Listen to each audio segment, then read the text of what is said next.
You're listening to Airey Bros Radio. Be there or be square, because it's all killer, no filler. It's a grassroots program, no doubt about it. Duels are fun, man. We really value dual meets here. You know, it's important to us, and the community likes it. The alumni like it, and we joke around about how the assumption among fans and people out there is that we just sit and watch flow wrestling all day and then walk into practice. The thing the MAC has going for it is a ton of parity. There's 4 Division II schools that have D1 wrestling, and they're all in the Pennsylvania state system. Pennsylvania is such a strong wrestling state that through those years there was so much good high school wrestling that it could support all those state schools to be able to compete at a high level. And you know, like just things you can do with an organization. That's really what you're doing as a head wrestling coach at the college level, is you're running a small organization with 50 people and a lot of different stakeholders outside that group that's within the program. This is Keith Ferraro. You're listening to Airey Brothers Radio. In your 10th season at Clarion, how's it going so far this year? How do you think things are going? Where's the team at right now? We're doing all right. We're you know, probably let some stuff get away from us that I'd like to have back, but that's how it goes. Sometimes, you know, when you wrestle a lot of 5-5 duels and 6-4 duels, that happens, and that's been kind of the nature of our team in the dual meet world over the last few seasons. So, you know, it makes for a really exciting run, but sometimes you don't win them, and it's often close. And bonus points matter. We're going to have a match tomorrow night with Cleveland State that I anticipate will be something like that. It's going to be a close one. Bonus points are going to matter a lot, and I could definitely see that duel going 5-5 as well. So it's the nature of it. Guys, the training's going well. I mean, I think some guys are starting to really get in shape that got off to a slow start, and that's always fun to see, and you know, obviously valuable on the mat. So hopefully that continues. So having those super close duels where, you know, it's 5-5 and you might be losing on points, but, you know, you're splitting. How do you keep the team with the morale up? What do you go back in the locker room and say? And then going into a match like Cleveland State tomorrow where you know it's going to be super tight, what do you do to get over that hump of splitting those matches and coming out on the other end? Yeah, well, I mean, the normal thing I think for a coach is to point out to the guys, you know, prior to the match, maybe the day before, you finish up practice and you talk about the duel the next day. And the one thing I think would be cliche, or, you know, you'd hear from a lot of coaches is, hey, every point matters when you're out there. Every point, you know, you get one more takedown, finish on top every period, all those things we say to our teams. For me, it's a little easier to drive home that point because these guys are living it. They're seeing it. You know, when we have these barn burner dual meets, they recognize why everything matters. And you know, I'd like to think that makes them fight a little harder for their teammates. You know, I'm very much a fan of dual meets, and, you know, I know where I'm at. I'm at Clarion. It's a small town, small university. We don't have a lot of resources compared to the big dogs.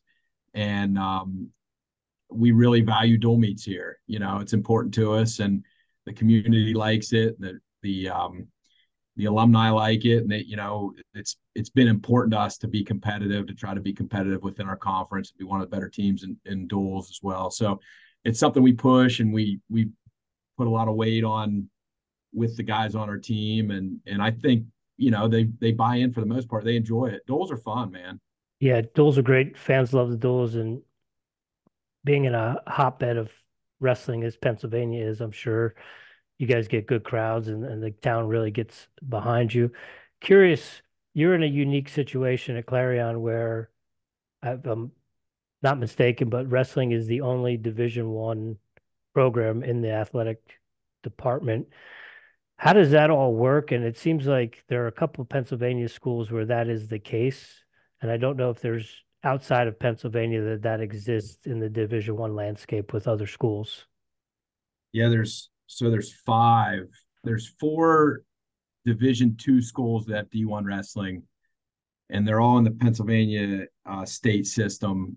So it's us, Lock Haven, Edinburgh, and Bloomsburg.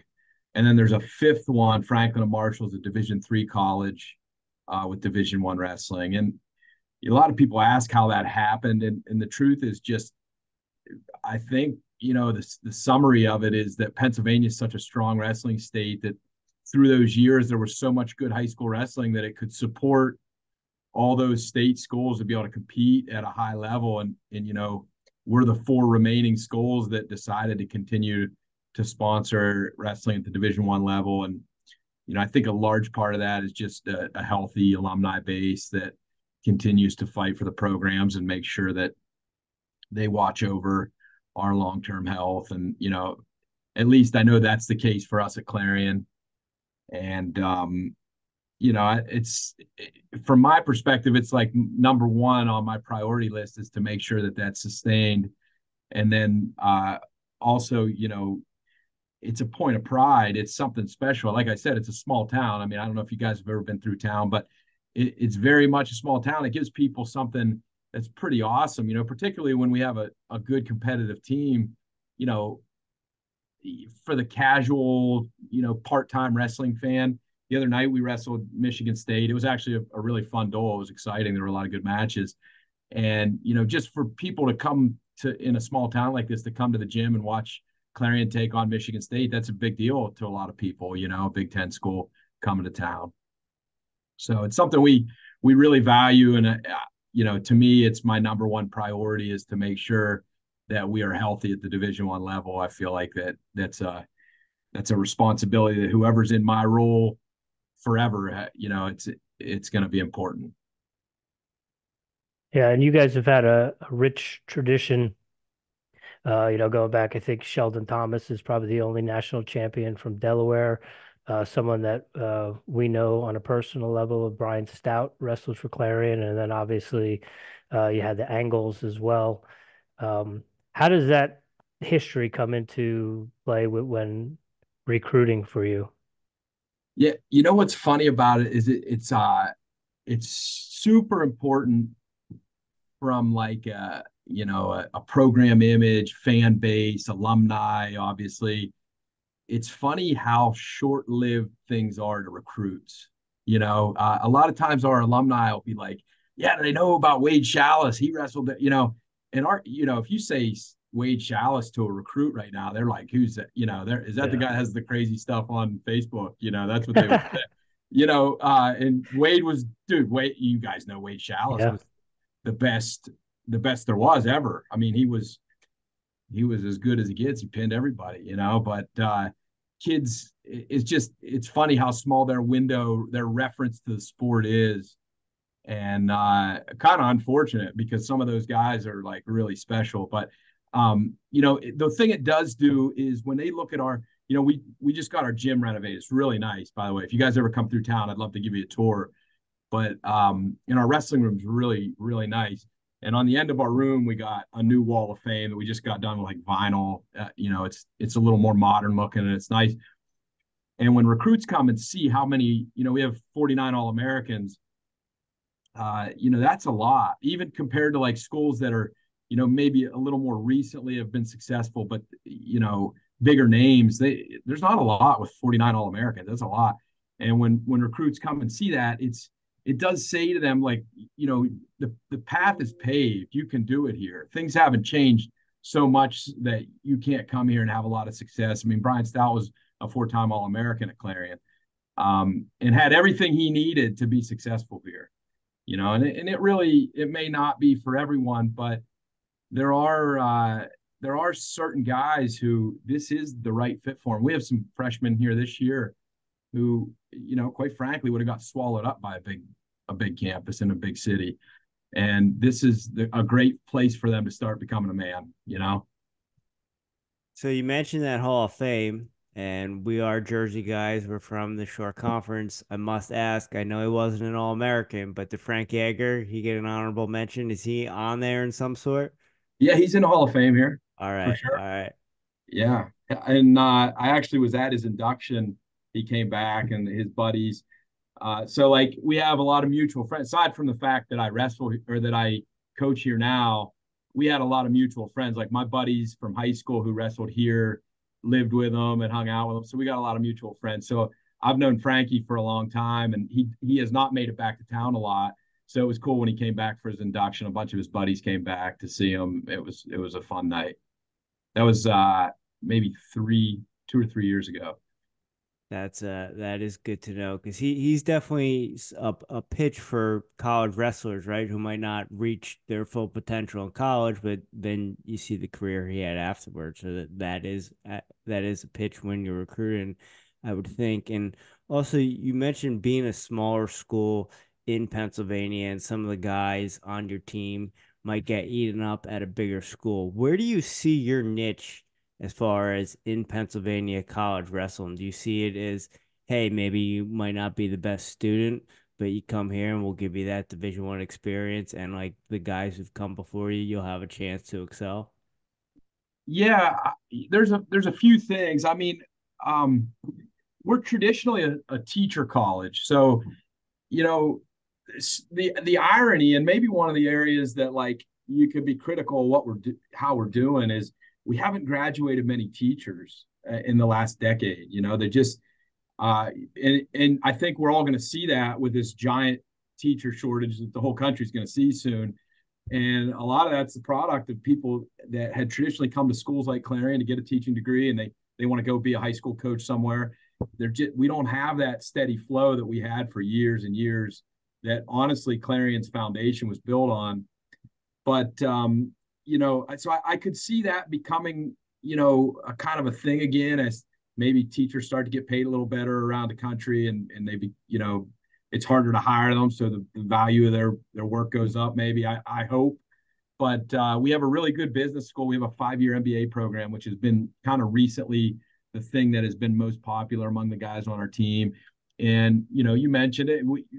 You don't have to maybe have be top of your class to come get into our business school, but it's still a really valuable program that we have a surprisingly healthy network of professionals out there that we can take these guys that get an MBA, and we can do it in 5 years. So a lot of guys redshirt, and while they're here, obviously. So by the time they finish up, they leave here with an MBA, and they're in pretty good shape to enter the workforce. And a lot of people are surprised by the network of people we have throughout the country that often will reach out. And I love getting those emails every spring where they're like, who you got, who's looking. And some the ones that are really looking for the top guys are reaching out a little bit earlier than that, looking for interns, and they want to get to know the guys before they're ready to enter the workforce. But our MBA program is really good. And honestly, we have like 100 academic programs here, and that seems to be less difficult to find a fit for somebody than just finding the right personality where this town is the right place for them to be, and to come live for 5 years. It's a small town. It's rural. Like, hunters do well, fishermen do well here. People like the outdoors. We've got great parks in the area. But if you want to go to clubs, every weekend, Friday, Saturday night, there is not a lot here. They have fun. They find ways to have fun, but it is definitely a rural place. And that makes it unique, and it makes it not for everybody, truthfully. So that, I guess, if you're asking niche, that's really it, is people that like a rural lifestyle and want to come here and get a good solid degree and not leave with a ton of debt. It's an affordable place to come to school. And the interesting thing is, just with the size of it and the scale of the university, and you could say this about a lot of small state schools, is that you really get to know people. They care about you. Like, there's faculty members, a lot of them that are in our pin club. We had this like old school little fundraising group that started under Coach Bub. I'm sure Coach Bub, the legend coach, Hall of Famer. He started this thing called the Pin Club, and it's still a thing. Faculty members, and it's evolved over the years and grown, but it's a grassroots program, no doubt about it. And these people get to know each other. You go down and get your hair cut. The barber knows, hey, this is the 33-pounder from the wrestling team. And that's kind of cool, And I don't know that happens even in the big schools, the big cities, where, you just assume those guys walk around, they're famous around town, but they kind of blend in. I've been around a lot of that. And a lot of people would be surprised how little the wrestling team sticks out in a big town like that, But here, they know you, and I remind my team, they know you at 2 p.m. and they know you at 2 a.m. So Yeah. you got to be, you got to be using your head all the time because you stick out wherever you go. Coach, you mentioned it being a smaller campus and all the faculty, they come to the matches, they're part of the pin club. What is the size of the average class there? I think I haven't seen like the official numbers for a couple of years. The last time it was like 21 students per professor in the classes. And I do a lot of class checks. So like I used to call them random. Now I'm just honest about it. If I think you're missing class, I come look for you. But and my assistants do a good job like hustling and to try to make sure guys are in class. We'll walk in, we sit down in the classroom, and our guy walks in, we walk out. And in doing that, you get to see a lot of what an average class looks like. And yeah, it's real similar to what a lot of people would experience in their high school as far as class size. Well, I think, Coach, if you got guys that are looking for clubs, they're probably not guys you want to be recruiting anyway. Well, it depends. I mean, our guys don't party during the season. That's our rule. Yeah. And, like we're pretty strict about that. And honestly, in the early days, that was hard. But it's gotten to the point where over time they bought in, and they have their fun in the fall before we get real serious, and in the spring when we're wrestling freestyle, we take hands off them a little bit and let them have a good time as long as they're I won't use the word I use with them, but don't be a jerk that's a little more kosher on here, and that's a rule that is in place 365 days a year. So when they are in the spring, when they're not quite as tight of a rule set, they're expected to represent the program well around town at 2 p.m. and 2 a.m. Yeah, I was just going to say, I think you really hit the nail on the head with that. They know you at 2 p.m. and they know you at 2 a.m. And I think it's important for people to realize that they can have a Division I experience and not, because 30,000 students isn't for everybody. But at the same time, you have Division I athletes that want to experience that at the highest level, but not necessarily get swallowed up in, a campus that's bigger than a lot of, small towns and cities that especially in the wrestling community where some of these individuals are coming from. As far as, your role, we talk with a lot of coaches that, being a head coach is not nearly as much X's and O's as everyone thinks it is. And there's a lot of behind the scenes stuff, and a term that gets thrown around a lot in head coaching in the wrestling community is that CEO, kind of like you're running a business. So what does your role entail? Do you have favorite parts of off the mat, parts of coaching, whether it be recruiting or fundraising, or where are your strengths? Yeah, it's funny you bring that up because we joke as a staff. The assistants in our program are really good. We've got a good relationship, and we joke around about how the assumption among fans and people out there is that we just sit and watch Flow Wrestling all day and then walk into practice. There's just like it. Yeah, I hate to sound like it's not important, but so little of what I do is even really wrestling. You know what I mean? And it's all the things you mentioned. And at Clarion, it's really a great place for like a control freak to coach because you're involved in everything, but it can run you dry pretty quick too, because you just get that attitude. Like if I don't keep an eye on this project, it may not happen the way I want it, and that's why having good assistants is such an important thing. And because we don't have giant staffs. We don't have, if an athlete comes to me and asks me an NIL question, for example, that's like a relevant thing these days. At a big university, you can send that kid down the hall and he's got 6 or 8 people that can sit down with him at a desk and say, okay, what's going on? And I have to be ready to field those questions and help my athletes and all these things that are, just like at a small university, you have a little bit of your hands in everything, which is really cool. It's created a great learning environment. And I probably get more out of like, I love technical wrestling. I leave a lot of that, almost all of it, up to my assistants. They do a great job running workouts, I'm still a little geeky about it. I enjoy like the technical aspect of wrestling, but it is a lot. I get a lot more out of like leadership books and like just things you can do with an organization. That's really what you're doing as a head wrestling coach at the college level is you're running a small organization with 50 people and a lot of different stakeholders outside that group that's within the program. And some of that's fundraising, some of that's keeping people happy that have a vested interest in your program, that some of that is trying to go out and get new people to get behind you and build your fan base. All of it I find interesting, and I enjoy it. I like when I got the job,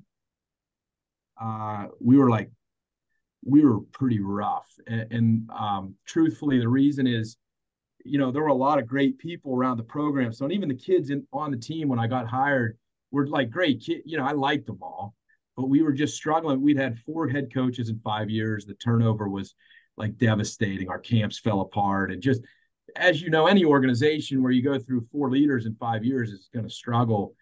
And so, my goal, like it sounds a little generic, but my goal is just to kind of stabilize and modernize the program. We didn't have an RTC. We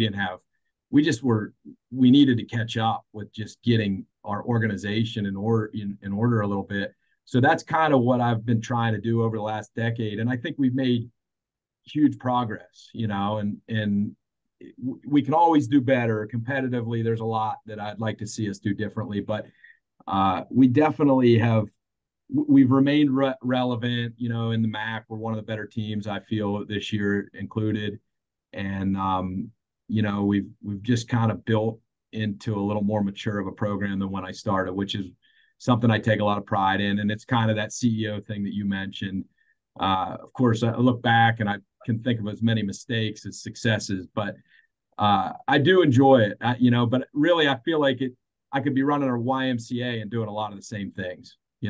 It's just it's a small organization that I take every little detail of it personally. I don't want to fail, and I feel like I'm responsible for something that's pretty important. So I take it pretty serious.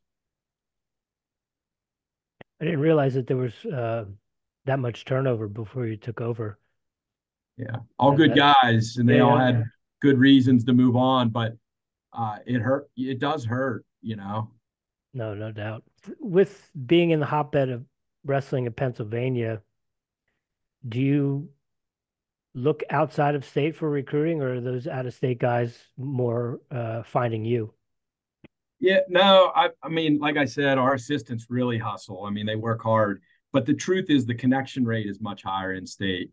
When you know what I mean by connection rate, just like from the time they become a receptive recruit to whether they say yes or no, our odds are higher in state. And truthfully, like when you think about like maybe a depth builder type of kid, you can take a gamble on a multi-time state champ from a non-wrestling state, or you can take a Pennsylvania 2-time 5th place kid, or in the eastern part of the state, a 2-time Jersey placer. A lot of times you don't have to take those chances when you're building depth. Now, where we do struggle a little bit is to get those out-of-state winners, the guys that are lineup applicable right now. You could, they're, who they are. It's hard, and that's where, if I had to identify a place where we need to be better, that's it. I mean, recruiting is so important. And, talent matters. You can have a great culture, you can do all the great things you want, but you got to get guys that can get it done. And to take a step as a program, we got to do a better job of that. Coach, you brought up your goal when you took over the program is you wanted to bring stability because the high turnover rate of the coaches. Did you kind of foresee, knowing you were going to be doing more than the X's and O's on the mat? Did you kind of know going in, because you were the assistant there prior, what the program needed? Yeah, and I don't know how much you guys know about my path, but I'm a real unique hire at the Division I level. So I was a high school coach, And I was close with Troy Letters. We'd worked a lot of camps together. So it went, Teague Moore was a coach here. And then when he left, they hired Coach Dernlin, who was at Penn State. And Troy Letters was one of the assistants there at the time. So the two of them came from Penn State to Clarion. The next year, Dernlin goes to Binghamton. Troy gets the job. And he had always joked with me. He said, hey, when I get a head job, I'm going to call you. And I was teaching at the time and coaching at the high school level. And I honestly didn't love teaching that much. I was struggling with it a little bit. And I just was like burning out. And he called me one day. He said, hey, I'm serious. You got to make a decision. And I did. And I jumped ship and came over here. And then a couple years later, he moved on to a different job. And I got the job. And, I think kind of the thought behind it at the time was just, with the turnover, let's get a guy in here who's, I'm generally from the area. This is not far from my hometown. So get a guy that can be stable. And, if these high level assistants want to come and go and move on to other jobs, let's at least get something here that can stabilize the program. And it has worked, really. I mean, we really have improved each year. So it's kind of a unique path that I got to this job from. But the reason I brought that up is I coached for like 7 years at the high school level. And in that process, I went to my home high school. We were awful. It was like I wrestled for like a really good public school high school team. And then like when I went to college, it just started to go. And by the time I was there as a coach, it was like rock bottom. So I had experience helping a program that was like a rebuild. So I learned all those lessons at the high school level of like, this is going to take 10 times longer than you think it's going to. People are going to quit that you don't think are going to quit. People are going to help you that you don't think are going to help you. And all those things that young coaches like struggle with or they're surprised by, I had kind of an introduction to at the high school level. And then fast forward 8 years later, I'm at a college trying to do the same thing. And you'd be surprised how many of those lessons were applicable and just prepared me in a really good way for the heartache and headache that was going to come my way at this level. So you mentioned getting that call from Troy. I would think you being a wrestler, and you said you weren't that into being a teacher, and I know your dad was a Hall of Fame coach. It must have been like a dream come true getting that call to coach on the college level. Yeah, it's just crazy how the way the world works, and to think back and like how much it meant to me that Troy had that much faith in me. We'd wrestled a lot together, and I'd worked camps with him for years. But even to this day, sometimes I just stop and think about how fortunate I was to have him as a close friend, and thankful for him, putting the faith in me to come here. But yeah, very unique. And like I'm around all these young bucks that are, they want a career in wrestling, it's awesome. I mean, there's so many great things about having a life in this sport. But a lot of them, it's just like, man, if they don't pull it off, they don't know where they're going to turn. They put all their eggs in the basket of being a wrestling coach. They want to be a head coach somewhere. And for a lot of them, that's the drive it takes to fall into the right job and to get there. It requires some luck and people taking chances on you. But yeah, I was not one of those people. There were a lot of different career paths that I think would have made me happy. And right place, right time, no doubt about it. I don't lie about it. I don't twist it. I was a lucky man to be in the position I was in, to have the right friends in the right places and at the right times. And you're a good company with coaches at the D1 level coming from the high school with Coach Dresser and Coach Goodale. And so you got that going. For curious, what they do pretty well. Yeah. And Coach Goodale's from our area too, down in Region 6. Curious, what were you teaching? Health and phys ed. Okay, cool. Yeah, I'm a 10-year teacher. I just started doing physical education and health this year. I was a special education teacher. Took probably about 10 years off and then got back into it a little bit. But I sympathize and empathize with everything. I appreciate you for your service. You're in Denver? No, I'm in South Carolina now. Oh, okay, cool. Yeah, I left Denver to come to South Carolina to take over as a wrestling coach and teach special education, and then another school just to do physical education. Good for you. Awesome. So, yeah, Coach, I'm curious with being in the powerhouse of Pennsylvania, is who are your in-state rivals, and then who are your rivals that you really gear up for in the MAC? Yeah, we love the Lock Haven rivalry, which is where I went to school and wrestled. So it's makes it kind of fun. But that our guys have kind of just developed this battle with them. But I'll be honest with you, the MAC's maybe not the best wrestling conference, right? So and it is what it is. We're down a little bit right now. But the thing the MAC has going for it is a ton of parity. I mean, like, I think the team that's preseason ranked 9th in the MAC could win the tournament, and I'm not kidding. It's that there's that many teams that could rock the cart, which, I'm a huge fan of parity in all sports. I love it. I love not knowing what the hell is going to happen. I love everything coming down to the wire to one play that's crazy. I think it's great. And I think maybe everybody says they like that, but really what they like is rooting for Penn State when they're kicking the crap out of people. But the thing is, if you like parity, the MAC is a great conference to follow because there's so many great duels and so much fun stuff that happens that, one little injury could make the difference between 4-11 and 11-4 for a team in the MAC, because there are just so many close 5-5, 6-4 duels. And I mentioned I love dual meet wrestling. So Lock Haven's a big one, but all the schools, I mean, everybody, all of our in-conference duels are hard-fought, close matches. Makes it exciting. Tomorrow night's a conference match, correct? Yeah, we want those guys too. They beat us the last 2 years, and it's always very, very close. So it's going to be a tight one. And I assume they're coming to you. Yeah. Yeah. Yep. Awesome. So dual match tomorrow night on the 21st. We're headed into the holiday season. What's the holiday schedule look like? You give the guys some time off. You got a Christmas tournament or a tournament over break? Yeah, we're heading to Scuffle for the first time in my coaching career here.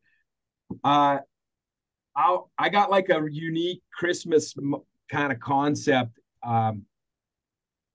Over the years, I've just noticed it's such a headache to, like, they're great tournaments. It's when the best tournaments happen, but Vegas is always so much more convenient so what we would normally do is go to Vegas and then give our guys a pretty good Christmas break and then kind of regroup, get weights back under control in early January and send it down the stretch for our conference duels.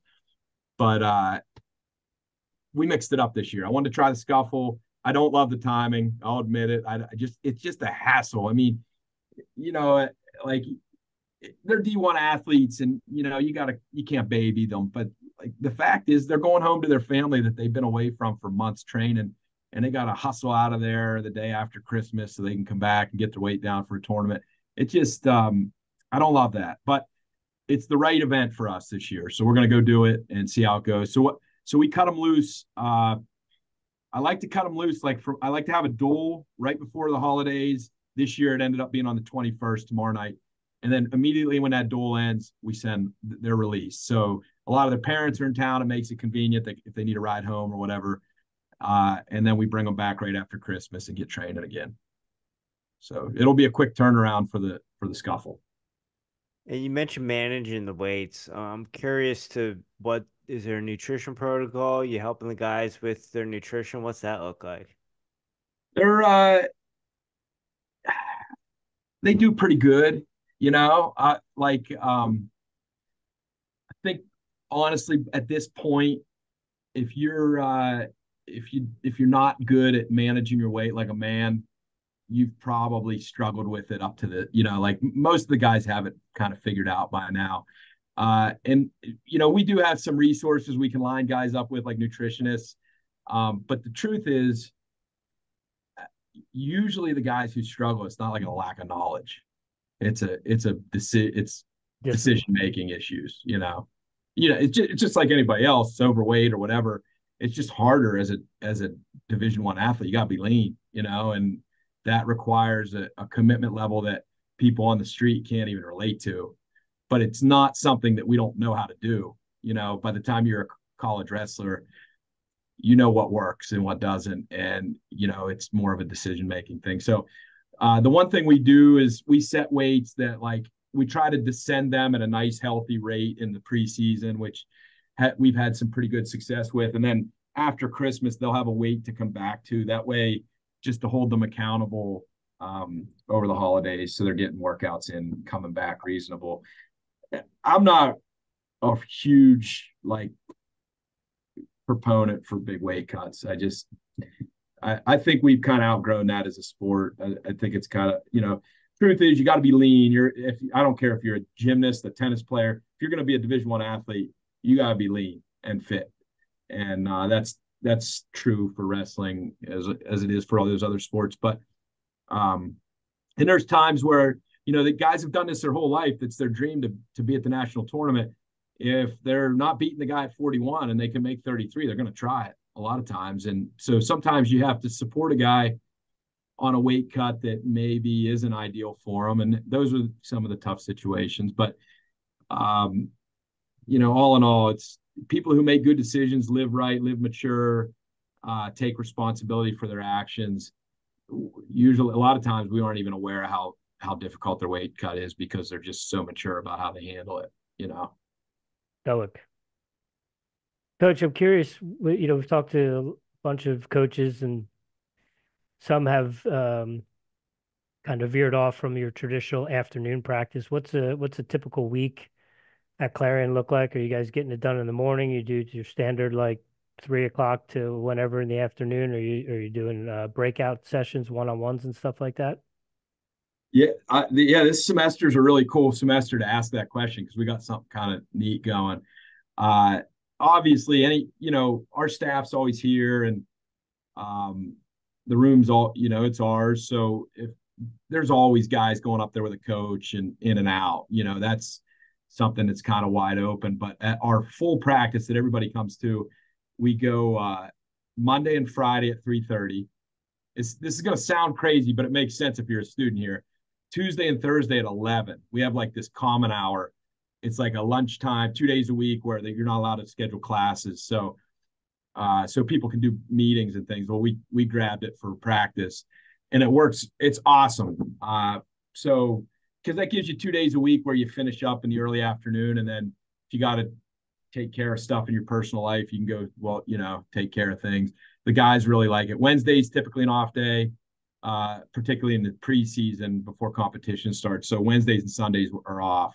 So we wrestle Monday, Tuesday, Thursday, Friday. Saturdays will either be a cross-training day or a workout usually. And then Wednesdays and Sundays are off. And then, we're big on rest and recovery. We're always kind of challenging that lack of volume with, appropriate recovery time, and trying to find that sweet spot. One thing that I like to do that I don't think is as common is, if I can give the guys during the season a Saturday, Sunday, 2 days in a row off, I do it. And that a lot of coaches don't like to do that. They're a little leery about that. But I've just found over time that they will not look good Monday. You just got to accept that. It usually is not a good practice, but the value of that break is worth it. So that's kind of a unique thing. But the Tuesday, Thursday, 11 practice, back to your question, it's been cool. It's something I'd love to continue to do. I hope our schedule continues to work out that way. Guys like it, being able to have that afternoon free.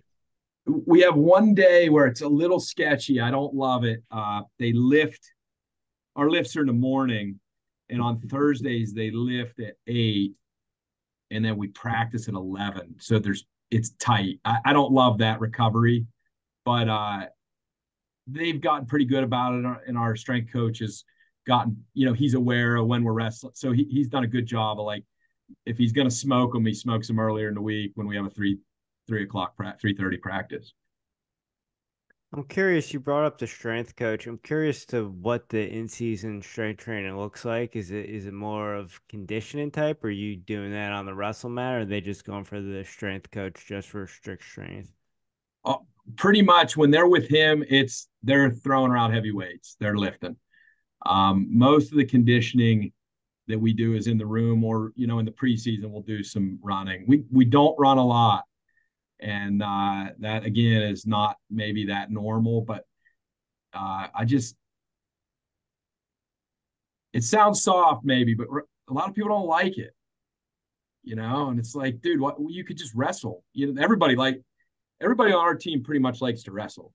So why are we telling them to put their shoes on to go do something they don't want to do when they could wrestle, And that's been my theory. That, like, Troy, who hired me, felt that way, and Kale felt that way. He coached with Kale, and I don't know what Kale's doing now. I don't know how much they run, but I don't think they run a lot.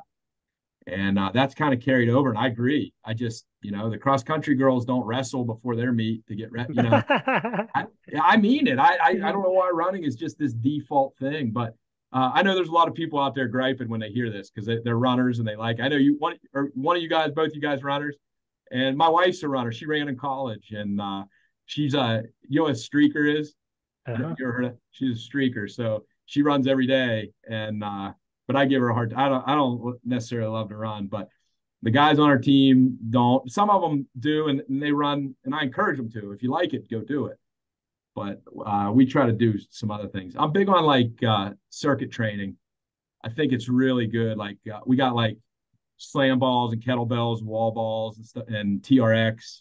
We got a lot of that stuff in our room, and I think it's an outstanding way for wrestlers to train. To get if you're trying to get a third or a fourth strength training workout in the week, but it's just tough, it's really a good way to get that extra workout in and still get a really good cardio workout in at the same time. Big fan of that. Yeah. You guys have Airdynes as well? Yeah. Yeah. Yeah. Great place to suffer, huh? Yep. That definitely makes up for the road work for sure. You can get enough done on the Airdyne or the assault bike or Echo bike, whatever they call them these days. But my dad had his hips replaced real young, so he liked to run, but he couldn't run anymore because it was back you couldn't run with fake hips then. So he would ride an Airdyne like an hour and 20 minutes every day. And I was just like, as a kid, I knew that is terrible. And he did it every day. Pull that thing out in front of the TV and crank on it. That's old school. Yeah. Coach, I'm curious, you mentioned training during the different times during the week. Are you programming the practices, or are you kind of going in each day seeing what the guys look like, how they feel, what you guys need to work on from the matches prior?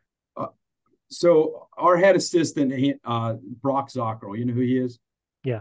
So he's kind of first in charge of the content of each workout. He's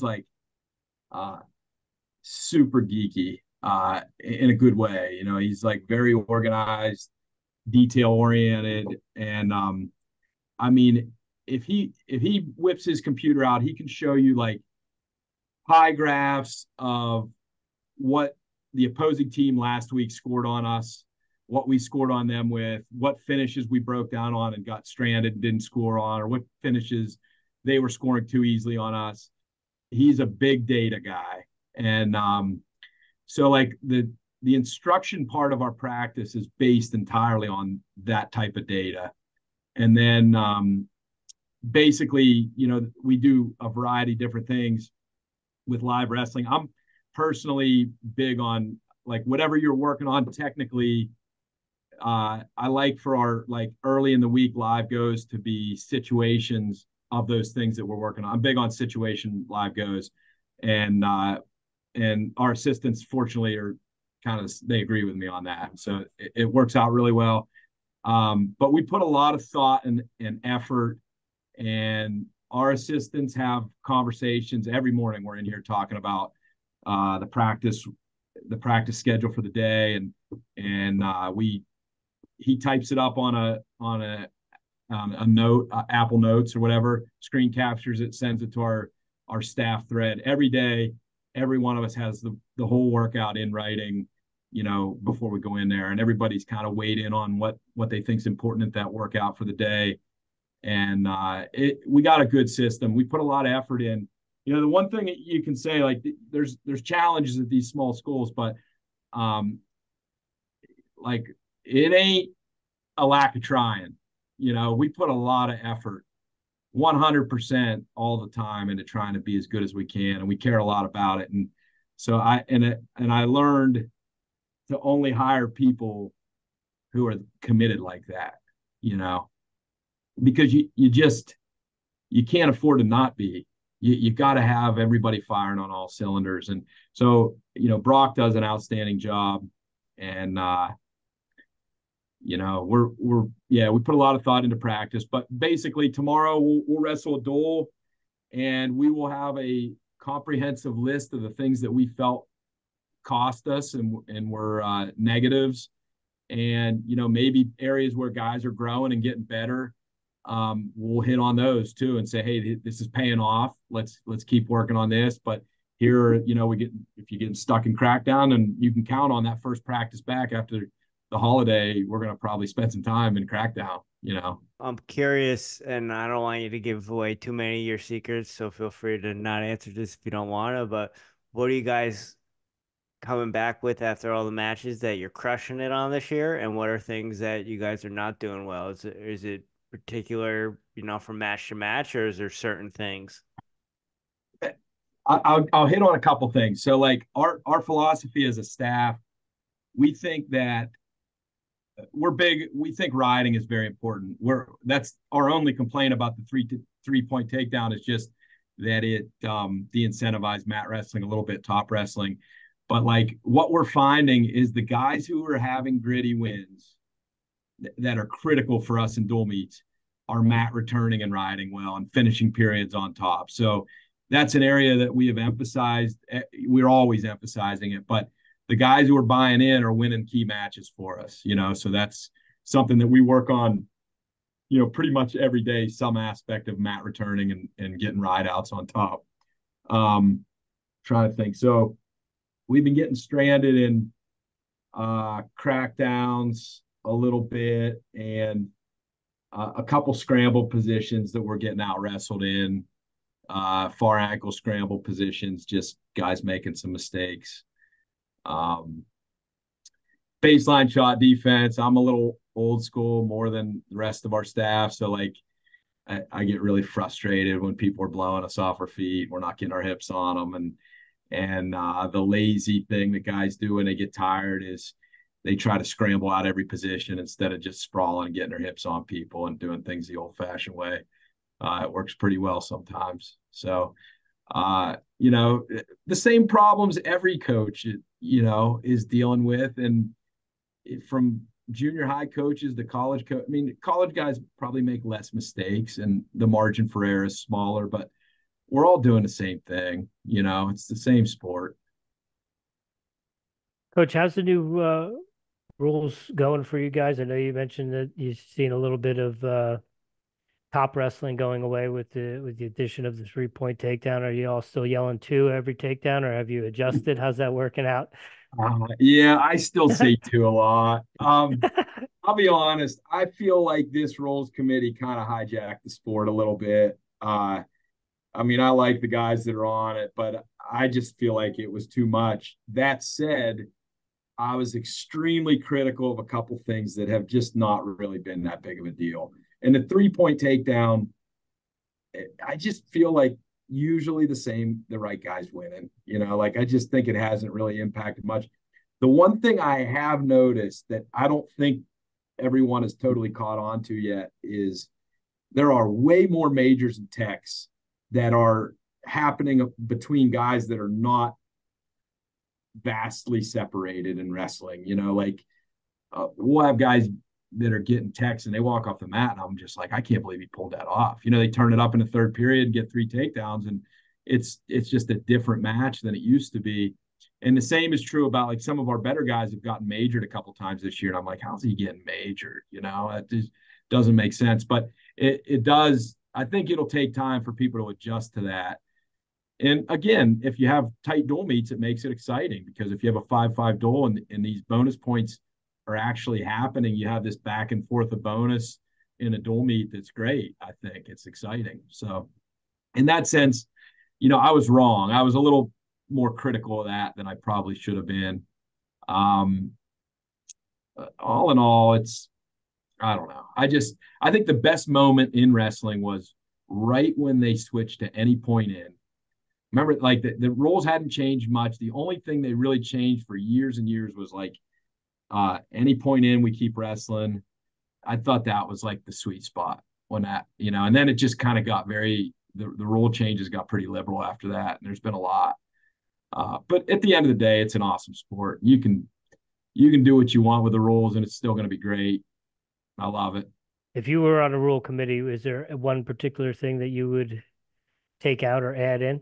Here I am whining about all the rule changes, and then I'm going to tell you the one thing I think we need to do. Well, there's two things. I think we need a national championship, dual meet national championship, and the more liberal of the two things I'm going to share is that I think we should switch to total match points and a pin's worth 20 points. And I think when you get to heavyweight and one guy's dominant over another in a close dual meet, one team's up by 7, and hey, our heavyweight's not going to beat this guy, but if he can keep it within 7, it's going to be a win. I just think, just picture that. And I don't know if anybody's ever laid that concept out for you guys. There's a bunch of different people have different models of it. A lot of people claim they invented it. I don't care who gets credit for it. I think, a 67 to 64 dual meet would just be awesome. And I think people would get behind it. I think sometimes here's what you hear all the time. We're growing wrestling. We're trying to captivate the mainstream fans, the ESPN crowd.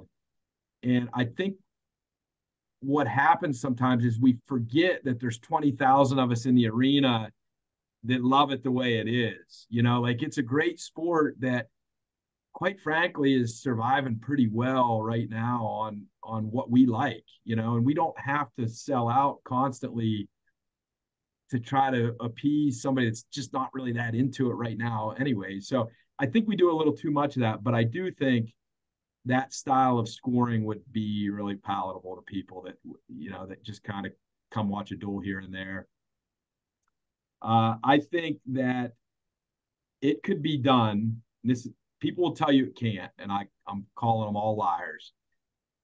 There could be 2 NCAA trophies and 2 NCAA championships, one in duels, one at the tournament. The NCAA has had an appetite for that, and we let it go away, and we need to get back to that conversation. It's what they call straw argument or whatever, where people come up with false arguments of why we can't have a national title with duels. And a lot of it's based on non-truths. And I know they're not true.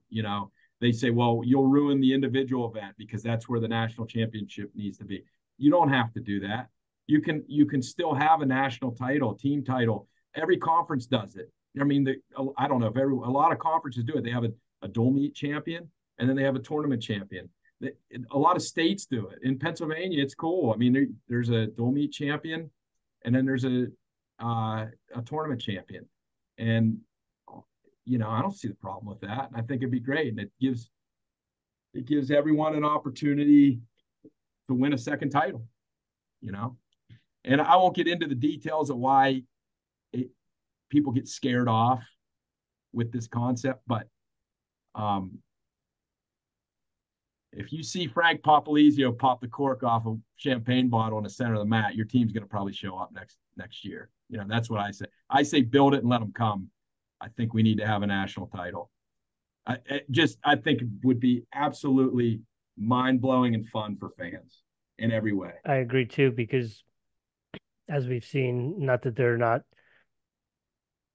a very well balanced lineup, but when you put 5 guys in the finals, it's tough to to have anyone compete. But styles make matches, and dual meets are a whole different animal. And as we see as you said, with parity, you see that in basketball all the time, where a two beats of or 15 beats of two.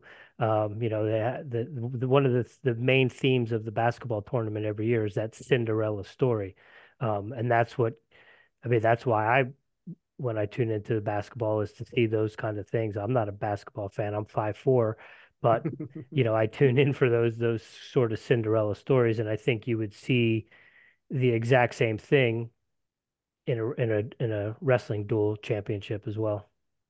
I'm with you. One last question I have for you, because we haven't got into it yet. Who do the fans of Airey Bros Radio need to keep an eye on the Clarion Golden Eagles going forward for the rest of the season? Well, can I give you a couple? Yeah, absolutely. So I would say one that's kind of obvious. Alejandro Herrera Rondon transferred in from Oklahoma, and he's doing a good job. He just took a loss, but he's really solid, and he's growing up a lot, and he's getting tougher, and just becoming a better college wrestler in a lot of different ways. So I'm excited about his future. He's been a real pleasure. And at 125, I think it's worth mentioning. So Joe Fisher is he's a guy who was a good Pennsylvania wrestler, and he won close. Maybe you could say would be a critical thing to say about him as a high school wrestler, and he came and just did not expand his offense as a college guy. And, obviously us coaches were relentless on him. You got to open up, you got to score more, you got to attack more, you got to be willing to get scored on, all the things that you preach. And it took him a long time to kind of buy into that. He's a great kid. We love him. But finally, he has stepped out of his comfort zone quite a bit this year, and he's opened up, and he's scoring points as a result. And I think he's making gains, and I'm real proud of him. And, it's real easy, like, if you're pretty damn good, to just keep doing that, and people pat you on the butt and say, hey, great career, and but it takes a lot of courage if you finally realize, hey, this isn't going to get me where I want to be, even though like people are complimentary of me, it's not going to get me there. I got to change. That's hard, and a lot of people don't have the courage to do it, and he's finally kind of doing it. So I'm proud of him. And then another guy in the upper weights to keep an eye on is Cam Pine at 184. He's just like, he's been close to breaking through and getting to the national tournament for, this is going on 3 years now. And I think he's finally there. I think he's got to pull off those couple big wins that you need to make a statement. And then obviously John Worthing below him at 74 is having a great year, and he's a returning national qualifier from last year, who I think can, he's proven his ability to win matches at the NCAAs. So I look forward to seeing him, get back there and after it. But yeah, so those guys would be the ones that probably you should have your eye on. But there's other, we got some guys that have the ability for sure to get it done. They just got to get it all rolling in the right direction. Awesome. I look forward to following those guys and the Golden Eagles for the rest of the season. Last 4 questions we have for you. Are you a coffee drinker? Got one right here. All Dang, right. that's impressive at almost 7:30 at night. Is that decaf? Yeah. I was running a little thin, so I brewed one right before I hopped on. Respect. All right. How do you brew your coffee, and how do you take it? I go black, and my wife brews it just in a normal coffee maker. When we camp a lot, backpack and float rivers and stuff. I've done like all the French press stuff, but I'm kind of embarrassed to say it, but there are some really good instant coffees. They've gotten better when you're in the backcountry. What's the one I get? There's one out of Montana. It's just called like Black Coffee. Black Coffee, yeah. Yeah, really good. Have you had Mount Hagen yet? No, should I? Yes, sir. Check out Mount Hagen. I'm gonna write it down while we're talking here. You do any backpacking on the AT? I've been on sections of it, yeah, but I haven't done like long through. I would love to do some through hikes of different things, but just never worked out professionally, or it's a hard, not everybody can do it, but that's something I'm definitely interested in. I did a chunk of the AT. There, it actually runs like there's some good trail systems in North Country Trail. You familiar with that? Yes, That sir. runs right through our area. So I've done some chunks of that, but I did the AT like in North Carolina, Tennessee, like Gatlinburg. Oh yeah, Smoky That right? Mountains. The Smoky, yeah, and the Let's Smoky. go. Klingman's Dome, is that down there? Yes, sir. I did a little chunk of that with my Very wife cool. years ago. Awesome. Yeah, check out that Mount Hagen. They're really good. And then there's a company called Garage Grown Gear. It's a backpacking site, and they have quite a selection of coffees and instant coffees for camp. And there are some now where they're doing like it's almost it's not an instant, but it's like a camping. It's a pour over for camping. I don't know if you've seen those at all, but those are pretty cool too. A lot of my buddies do pour overs. Yeah. Coach, do you have any daily practices or rituals that you do on a regular basis to show up as the strongest version of yourself? Ah, man. I find that when I'm in a pattern of getting up at the same time every day, it's good for me. And it doesn't have to be a lot of people that say that they're getting up at 5. And it doesn't have to be that. I just find that the consistency, if it's 7, it's 7. Whatever, different times in my year are different. But just being consistent with my sleep pattern, going to bed similar time, getting up at the same time. And I get in a groove. I don't know if this happens to you guys, but where I'll just like wake to the minute at exactly the time I woke up the day before. It's real strange, but I look at, if I set an alarm one day, I'll wake up the next day at exactly the same time. Strange. Got your circadian rhythm dialed in. Yeah. Maybe I'm just susceptible to do that or whatever, but that would probably be the biggest one. And I try to do it. It's hard because there's so much of the wrestling like annual cycle that varies that I don't do the same thing in August that I'm doing in February. But I do find that when I get in stints of consistency, it's good for me. Piggyback off of that. In season, what's your wake up time in season? Probably 6. Yeah. It's been earlier when we were doing earlier lifts. Right now, our lifts are at 8, which is nice because I got some time. And with kids, it's a little easier to get up early because they're up, and it's kind of crazy because everybody's running around in the mornings, but it's like kind of a special time with my kids. Like, everybody's just kind of waking up for the day, getting organized, ready for school. I enjoy that, getting to see my kids for a little bit each morning.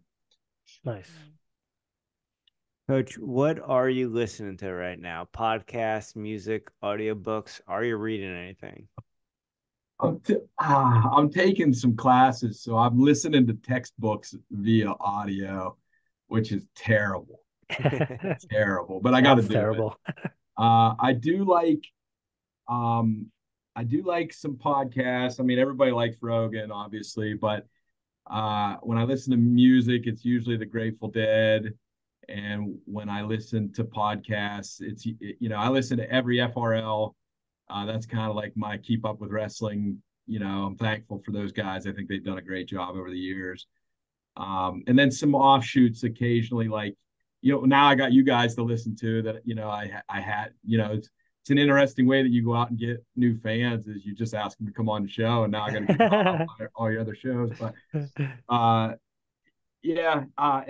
actually listened to an audiobook on leadership recently. I actually didn't get the whole way through it. Brene Brown, she writes books about leadership. Awesome. I mean, just like so many little things that I've been getting out of that book that have been helpful. And we're trying a little more this year with our team we do a couple things each day that are kind of cool. At the end of each practice, or sometimes before, if it works better, we try to have a message for them. Just like, it doesn't always relate to wrestling, something about life, just things that they could kind of focus on in their life. And then at the end of each practice, we pick a guy out and he's got to say something positive about somebody on the team. And those two like practices that we as a staff have been trying to be strict with each other and make sure it happens each day, has been really valuable for us in our culture. And so I guess there's one before you asked about a daily ritual that has been really good. And it's easy to let that stuff drift away because you deal with problems, and it's easy to kind of let that stuff go, but it's been valuable. So I'm glad we're doing that. Gives me a lot of ideas to come to the team and kind of teach a lesson for the day or whatever. I'm going to put that one positive thing in my back pocket for when I'm coaching again. I really like that. We try to focus on the positive and that PMA and all that stuff. I really like that. Curious, what kind of classes are you taking? Leadership. Okay, cool. Grad classes. Cool. And then you mentioned the Grateful Dead. I'm curious, do you get down with Fish and Humphreys McGee? Yes, both. Yeah. Right on. Cool. Yeah. I didn't I haven't seen Fish live a lot, but yeah, I love Fish. I mean, obviously it's better live, but just the show too is like the scene. And we were actually in Denver for a Billy Strings show at Red Rocks last summer, and I had my kids there, and I'm sure you guys have been to some shows and know what I'm talking about. So I had she was 6 at the time. My daughter had never been around any crowds like that at all. And her experience in the lot was like pretty eye-opening for her. So my kids were not probably ready, but I'm glad now, just like it was a good thing to expose them to and, kind of try to show them how much different opportunity there is out there. And like, it was cool. That's a great venue. You guys are lucky to be able to hit that thing up. Yeah.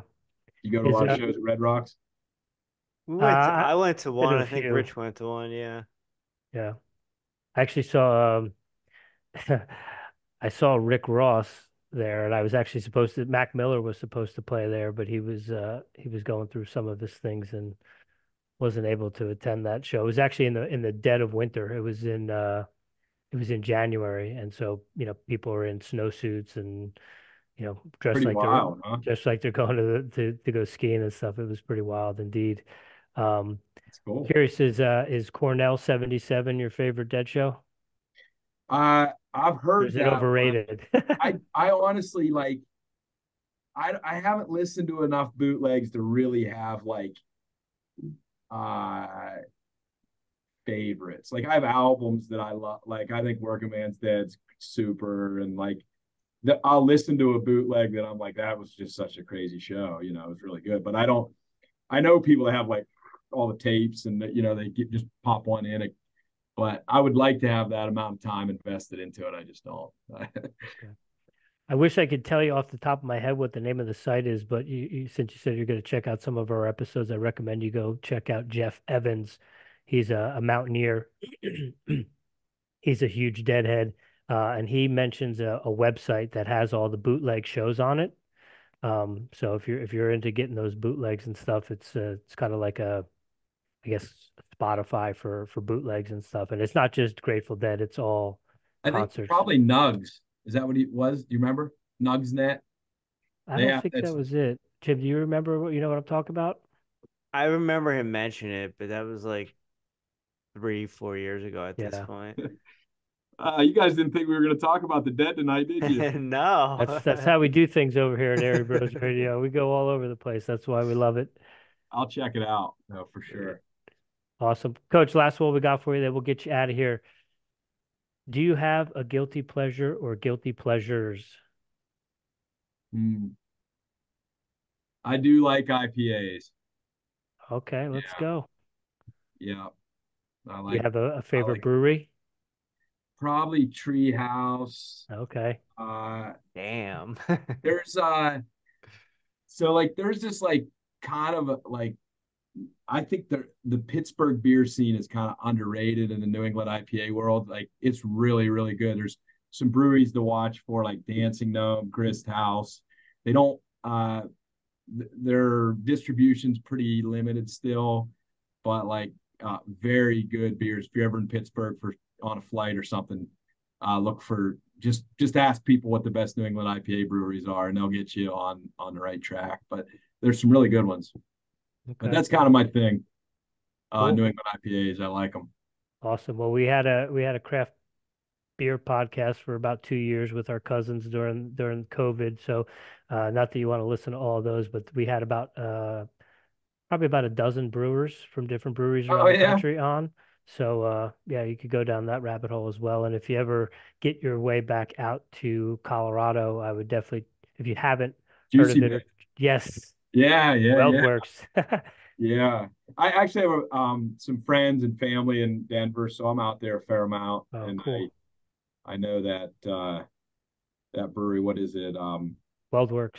WeldWerks, yeah. And they're up in Greeley, where UNC is. Yeah. Yep. Yeah, we used to go to UNC matches and stop there prior. That's what a way to spend an evening. Yeah, it was a good time for sure.